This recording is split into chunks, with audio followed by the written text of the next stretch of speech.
I'm like, so where's my money at? And I'm just cussing, like calling them out their names, just saying, like, why'd you take my money? Like, stuff like that.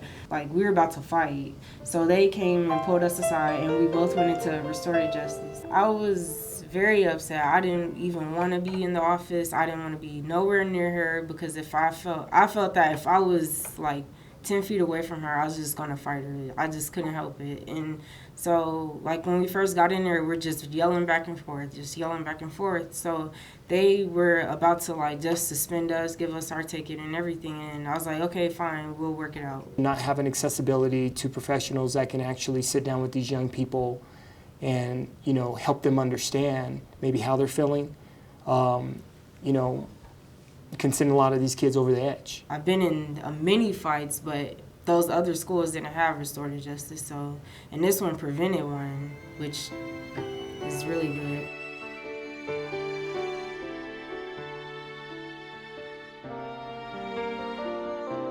Days later, we had another discussion, and you said, Mr. Martin, I'm good.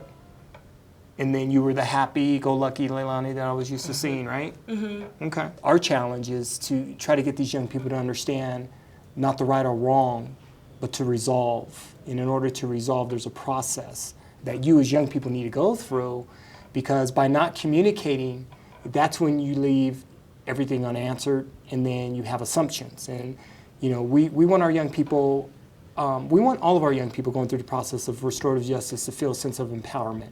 One of the great things about the RJ process is when you have success with Leilani and other students like her, they are your best marketers, and they are the best students to be able to go out there and let folks know, hey, it doesn't have to go down like that. It doesn't have to be a violent situation. We have these two gentlemen here at the school that can help you understand before you end up in the dean's office, before you do end up suspended, before you end up possibly getting tickets and going to the criminal justice system. So, you know, being able to be angry, get it out, but also have some positive dialogue and truly wanting to resolve a situation is very important for a lot of these young people. And that's my experience, you know, here at the school. We have administration buy-in from our principal to our assistant principals to our deans. Our teachers are involved. They feel that there's a level of trust. If it's sent to our office, that things will be handled, and they'll be handled fairly. Instead of just like outbursting and yelling at the person and trying to fight them, I know how to like calm myself down to a place where I could just talk to them about it, or if I feel uncomfortable talking to them, then I'll just go to RJ, and it helps. As far as the suspensions going down this school year, the suspensions have dropped about 30% since we've been here at the school. So you're seeing a culture change. You're seeing a shift in the culture here at Montbello. So those numbers are real numbers. Restorative justice will work in all schools, whether they're urban setting, whether they're rural setting, whether we're in the suburbs. RJ is just another factor, you know, helping these kids become successful. I can tell you this, if it wasn't here, what would have happened with those 300 kids we've serviced in the last 3 months? They would all been suspended. If they weren't there, then I don't know, we would have probably been both expelled or suspended, whatever you want to say, ticketed, because we would have fought. Now you have this student in the school, right, that had restorative justice not been here for her situation, potentially she's going to end up in the criminal justice system because she's going to act. Okay? So we're going to take this good student that we have in the school. She gets in a fight because she's been victimized. Boom. She gets ticketed. Not only that, she gets suspended from school. You could possibly foresee her being expelled. Criminal justice system. Why?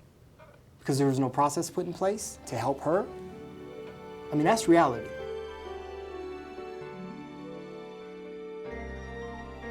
Part of every restorative justice agreement is the kids agreeing that they will move forward collectively.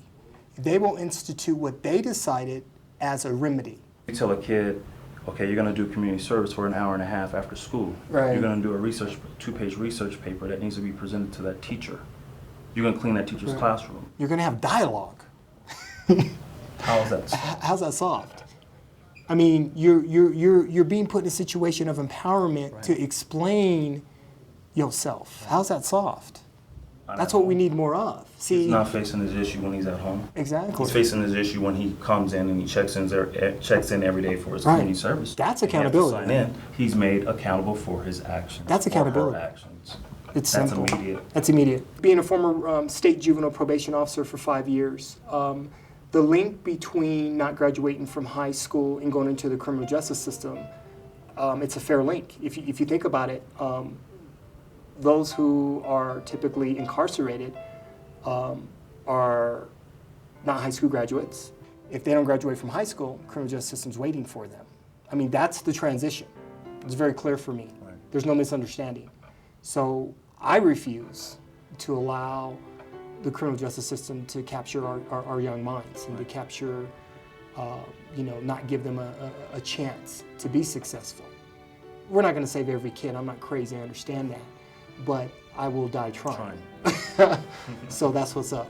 I will die trying. Good job. Yeah.